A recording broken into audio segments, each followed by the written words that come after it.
This is her permanent home. She has been with us since 2005. She came in right before Hurricane Wilma struck the Keys. Now she is a Kemp's Ridley. She's our ghost turtle. And she was a victim of a boat strike. Want to take that off? Want to come right up the front, around the pool. Everybody can get a little space around the pool. Now Bender was here brought in because she was struck by a boat. That boat strike did in fact take her entire left flipper. The impact of that boat strike actually hit her on the left-hand side, which is why she's got those weights on the left-hand side of her body. If she didn't have those weights on her left-hand side, she would be in a vertical position. So the weights are not intended to hold her down so much as to level her out so that she can swim evenly across the pool. Now she does have nerve damage in her two back flippers, so she can still use them, but she doesn't have nearly the strength that she should have in those flippers. So part of the reason she's up here in this pool is because normally we house our non-releasable and our permanent residents in a very natural tidal pool that's fed by the tides of the ocean, so they have that natural tide feeling. But we've also realized that we have some bullies back in that tidal pool, and they kept taking all of Bender's food, and so she was losing weight. So we brought her up here to make sure she would get the right amount of food. Now she is starting to gain weight again, and we will return her back to the tank because after mating season and nesting season is over, the aggressiveness in those turtles will kind of back off and they'll leave her alone. But she's a very beautiful turtle, and she spends most of her time when she's in the tidal pool at the bottom of the pool, so we never get to see her. And her name is Rocky. Now Rocky was brought into us way back in January because she was found floating on the surface of the ocean. We determined that she had an impaction in her body. Well, the impaction was so severe we couldn't do a normal impaction treatment. We actually had to go in and do surgery and remove almost 2 feet of her intestines in order to accommodate that impaction. Now she did heal from that, and she's eating very well and having regular bowel movements, but she also, because she was intubated for so long and in surgery for almost 8 hours, she did get a lung infection. So we had to treat that with nebulizer treatments and antibiotics just like we would do with humans. Now, as you take a look, and she is a subadult green turtle, so she's also been a little aggressive because she's just reaching that stage of age where she can mate and nest. So she has been a little aggressive with Bender over here. She's been using Bender as a scratching post for the most part. Now, last year, he is a juvenile and almost approaching that subadult period, but he is an old boat strike victim. Now that old boat strike happened well before he got here, and it did shear off a little of his back shell. It did not leave him with a cracked shell or with damaged flippers, but it did leave him with a very bad case of bubble butt syndrome, which progressed over the months that he was in the water. I'm sure when he first got struck, he was able to dive down for the most part pretty easily. But as he started to grow, that pocket started to grow as well, that air pocket, and then causing it, making it very difficult for him to get down to the bottom. Right now we are fitting him for weight. He is going to become a non-releasable part of our group back there. But when we start that fitting process, we usually start it with Velcro, so we can move those weights around, add a weight, take away a weight. We are then going to attach those weights with the marine epoxy. Now this marine epoxy is another reason why we can't put them in the ocean like that, because as strong as it is and as long as it lasts, it does not last forever. We do have to periodically change them out. Now when Truckle swims across the pool, you can see that he can swim pretty evenly, levelly. But the weights are intended not to hold him down, but again to level him out. So we want to be able to be leveled out when he swims across. We do not want to put too much weight, because then it's going to be a struggle for him to get up to the air for a breath of air. So you want to go just enough that assists him in getting down, but does not get in the way of his getting back up. Now over on the far side, on the other side of this net, is RT. And RT is a male subadult green turtle. Now, the reason we know he's a male is because he has a really long, thick tail growing out of the backside of his shell. A female is also going to grow around the edge. Well, their instinct's going to tell them to find a reef from underneath that reef, and that's how they would scrape their shell clean. That is also how they would scratch an itch on their shell. Now, on both sides of these pools, we have a cylinder tube. I believe that one's in the corner over there, and we have one right over here where Rocky had her head in almost, and that is representing a rock. Now, when a sea turtle goes down to the ocean floor to rest, they can hold their breath for 4 to 5 hours at a time. They do have, if they do not want to play with us, or they want to pretend like we're not even here, they will use it as a hiding spot. Because they think if they stick their head in that little tube and they cannot see us, well, they think that they're hiding and we can't see them either. So they're hiding when they stick their head in that tube. Now, as you're looking in the water, you can see it's absolutely gorgeous, and it is being pumped out directly from the ocean behind us. And although he does work with us on a regular basis, he's here at least 3 or 4 times a week, and he's involved in every aspect of the rescue, rehab, and release. He does know he's going to have to face his own mortality one day. He wants to make sure that nothing can ever happen to this hospital. So although we do have a board of directors that does run the business and the financial end of our facility, the hospital and all of the property that it sits on, well, that's all been willed to the turtles. And that way it does not matter who runs it. They have to run it as a turtle hospital because it's all going to belong to the turtles. So I have the utmost respect that Mr. Ritchie was not only able to come up with a plan, but to execute this plan before he was gone, so that nothing could ever happen to this hospital after he was gone. Do we have any questions, folks? Very, very important here. If you did not bring your own water bottle, or you do not bring something to drink, we do have some water bottles in that cooler down there at the bottom of the ramp. Oh, cool. So I do invite everybody to please grab them something to drink and stay hydrated, and then we'll head to the back. We've also got some picture opportunities.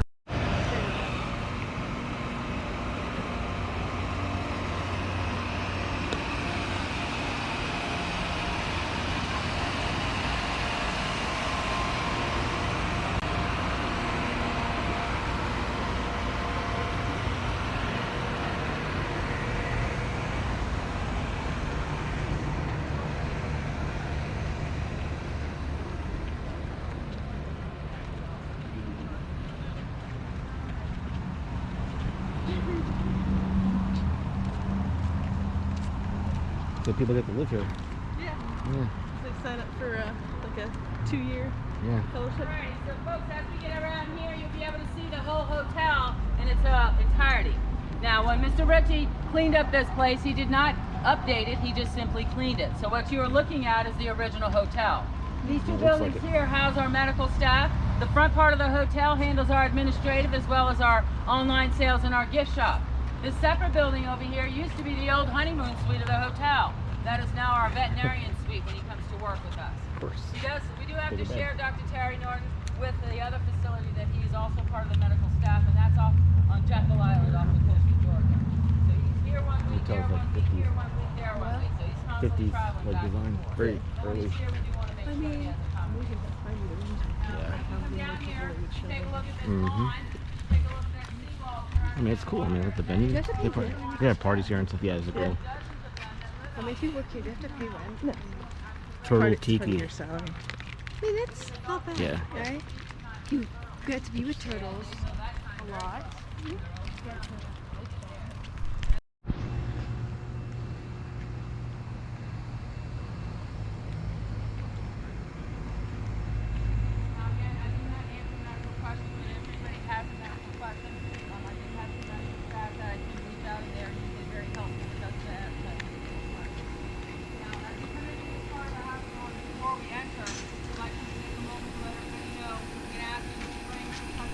And they don't want to eat, so we have been known to take some filtered the seagrass and put it through our filtration system so that we can clean it up and give them a more natural diet.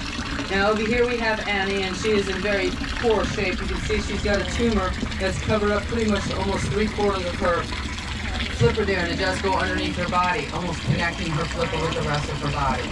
Now she's also got tumors on her eyes, and it does look like she was struck by something, and it could have been a boat, could have been a jet ski, it could have been a predator trying to come after her.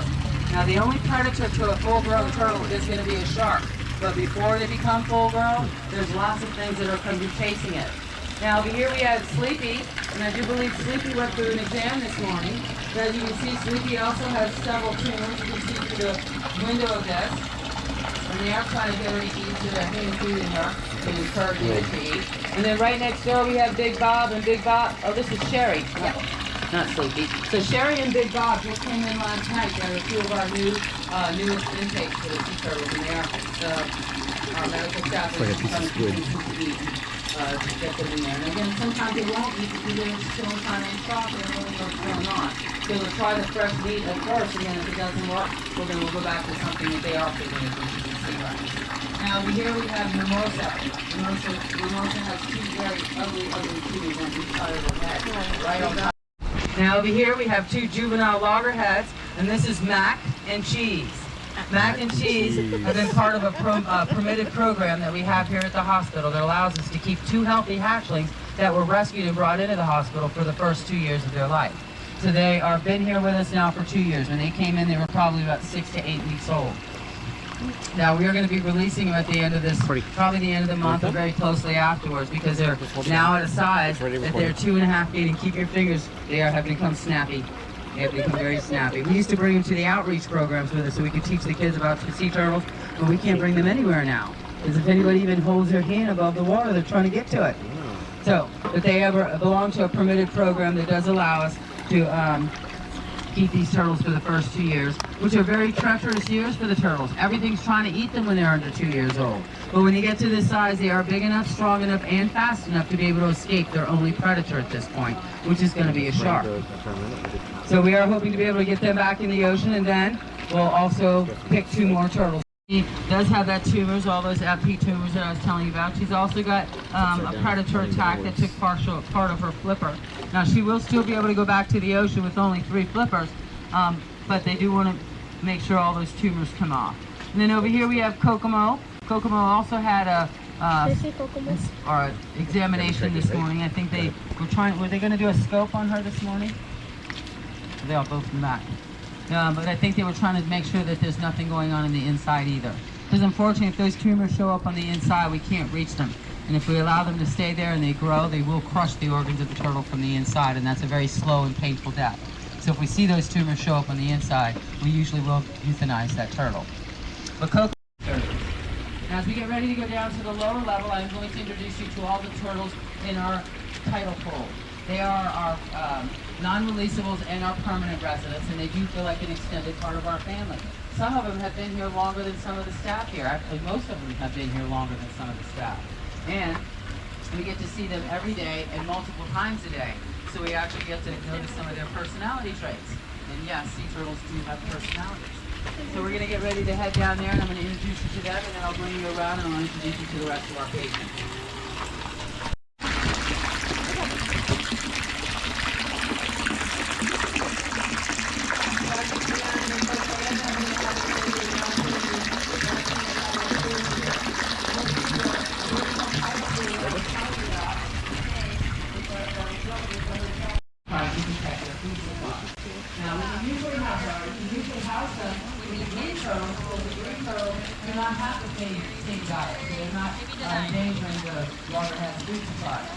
Now, as you look down in this pool, you can see we do have some really good visibility, and this pool is 10 to 15 feet deep depending on the tide. I can tell you by the level of the pool that we're starting to come out of high tide, the low tide is starting to come back up. Now, you take a look down in the bottom of the pool, you'll be able to see that we've got plenty of fish in here. And as a fisherman, I can tell you that we've got a 3.5-foot snook in this pool. We've also got 24 legal-sized gray snappers, and when I say legal, I mean 22 to 24-inch size legal. We've also got parrotfish. We've got grunts. I've seen like 2 feet barracuda long in almost. here, yellowtail. Now, Yeah, and now we have the rest of our turtles. They know that when they come down to this side, that they hear my mic and they see everybody looking at them, that they are going to get a snack down at this end of the pool. So they are going to start making their way. But I have a couple of turtles I wanted to introduce you to. This one swimming over here into the corner, this is April. April is our longest standing patient here in the hospital. April has been here since April Fool's Day of 1991. April has been here for over 32 years. The turtle that's over there swimming toward us, that's Montel. And Montel has been with us since 2001. Montel is missing that front left flipper. And Montel has gone through every tragedy that a turtle could have. April came in with tumors on the eyes. So now we could not save April's eyes, and April is blind. Montel was caught up in an entanglement, attacked by one shark, took the whole entire left flipper. That's when we were called to come out and come and help him. But before we could get there, another shark attacked Montel and took half of the right flipper. And then when we got Montel back to the hospital, we realized Montel had tumors on both eyes, but we could only save one, so Montel is also missing an eye. But the sad thing about, well, not sad, these 2 turtles here, April and Montel, once they were here 3 months and we did some more examinations, we realized that, well, Montel is a girl and April's a boy. So we do have a lot of cross-gender names here in the hospital because, again, we cannot visually see the gender of the turtle until they reach that telltale age of about 20 to 25. So if you take a look at most of these turtles, you can't even see the tail of one, a great big thick one or long thick one. So a lot of these turtles' bodies are not mature enough for mating or nesting as of yet. Now I do have a couple more turtles in here I do want to introduce you to. One of them is going to be Hanson Bowie. and she's hiding down, and she is still growing. A sea turtle's body will grow for their entire lifespan. Just like a sea turtle will also nest for their entire lifespan. They will mate and nest. Now, as soon as the water starts hitting the road, I guarantee you, she's going to come up. But I'm going to come around and give everybody a little scoopful right directly in your hand. If you would like not like any, just say no thank you and I'll move on. When I give it to you, you can go ahead and start tossing it in the water, a little at a time to specific turtles, or all at once to all the turtles. Try to throw it away from the side of the pool. Makes it very difficult for them to reach it if it's on the side of the pool. Now this is made by Korean, if anybody's wondering. Korean makes big, huh, Cordy? Everything, including sea turtles. Big turtles, right? Huge. So if we drop one of these pellets on the ground, no worries, because the iguanas are out there waiting for that to happen so they can come in and pick it up. So nothing goes to waste here. Now we do have 16 turtles living in this pool, and they all get along pretty well, even though this is not how they would normally live out in the ocean. When they live in a group like this is called a bale of turtles. B-A-L-E, bale. Now again, sea turtles don't normally live in a bale, but it's not unheard of. Now, they do get along pretty good considering they don't normally live like this, and they normally live a very solitary life, except during Toss it as far as you can, Cordy. season. They do become a little bit more aggressive and social then. But living in a group like this, we can see where, for the most part, they do get along. Well, but we also see some times when they tiny don't. fish, glass we'll minnows see that flipper come up and slap the water next to another turtle's head. We'll see another turtle come up from below the offending turtle and literally shove him out of the way. And we can also sometimes even see seeing bite marks around the turtle's neck. And then we started thinking about it, if you put 16 or 17 of any one species in one room and close the door, you're going to have arguing, you're going to have bickering, and you're also going to have probably a lot more than fighting and slapping going on. So these turtles are not acting any differently than any species that would act being trapped in a small space. Now, even though we have this wonderful space to put these turtles in, because they can't feel the current, they can't feel the tide, they have natural sea life around them. Remember that sea turtles can swim many miles in one day's time, so this is still pretty confining. So here comes our big girl finally coming up to the top again. That is Hanson Bowie, and she weighs 360 pounds. Now, Hanson Bowie was also part of that permitted program that I told you about earlier that Mac and Cheese belonged to. Hanson Bowie was part of that program back in 1994. We gave her the medicine that we give to the turtles to strengthen their immune system when we're being treated for the APT virus. We gave her that medicine for 2 years before we released her. Unfortunately, she came back to us 20 years later in 2017 as a boat strike victim, and she is now a non-releasable turtle. But one good thing that we were able to say is that after 20 years after our treatment and giving her that medicine to strengthen her immune system, she did come back tumor-free and virus-free. So she's our living proof that the medication we use to strengthen that immune system is indeed working. And it's the right one because she came back both tumor and virus-free after 20 years. Well, we're going to keep her right here. So as we come on down, I want to introduce you to a couple of our turtles. This is Hank. And Hank is he has a very, very heavy tumor load, and we are trying to still get him up to that level of health that we can bring him into surgery so we can start removing those tumors. Now, those pictures that you see behind the tanks are what the turtle looked like when they first came into the hospital. So sometimes, especially after they start having these surgeries, you're able to see some of those changes. Now, this is Theodore. Theodore's probably somewhere between 6 months and a year. He is a beautiful green turtle, and he was here because he got caught up in some really bad water. He incurred a biotoxin. I'm sure, but I know he got plenty of vitamins, plenty of fluids and antibiotics. And he is a beautiful, healthy green turtle. He has already been cleared for release, but because he is small like that, we want to release him with the rest of the hatchlings. He's considered to be a post-hatchling. Now over here, these guys here are about the same size and the same age as Mac and Cheese were when they came to stay with us. Lettuce time. Cordy's your favorite. Look at all that lettuce we're putting in there. Now, again, this does benefit them because in the first 2 years of their life, there's everything to try to eat and it's no stressor. So by staying here, put it together in one. Part of our outreach program, because we get to bring it to outreach program to teach kids about turtle. And probably under a month, and they came in probably the short weren't really strong enough, so we want to give them a little extra over here for genetics. But all of these turtles are just waiting to come back in the ocean, just waiting for that right opportunity. So it won't be long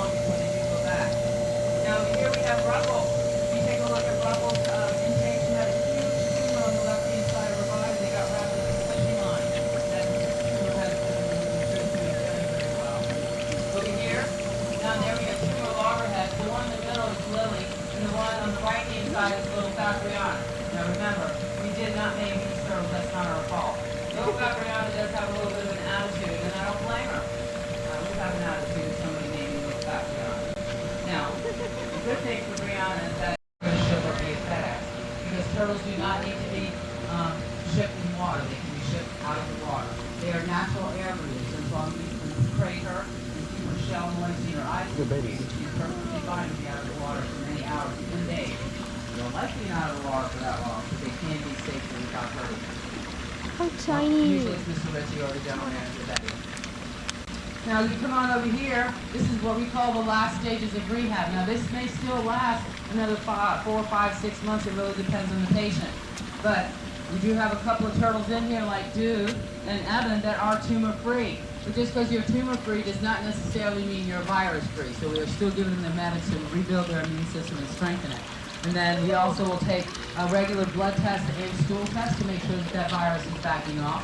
When we no longer see any evidence of the virus within their blood or stools, then we can assume that their immune system has been brought back up to that level of strength that they can fight this off on their own. Now this is Happy. And you may have noticed we had Sleepy over there. We have Happy and we had Doc in the seventh floor.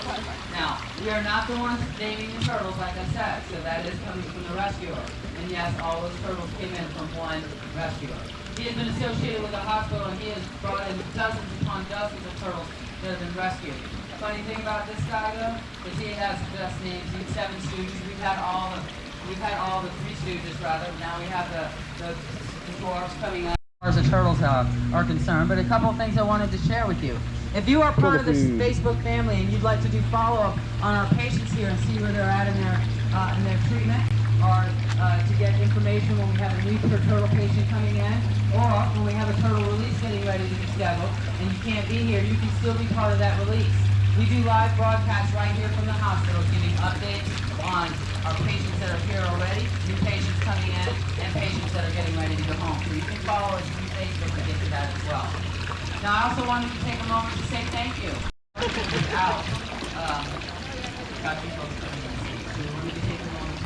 He's got a big tumor on his side. Yeah. And if you are going to be on the water, or if you live here anywhere in Florida, please come and see us for one of those vinyl stickers, and I'll be glad to give that to you as well. All right, folks, do we have any questions?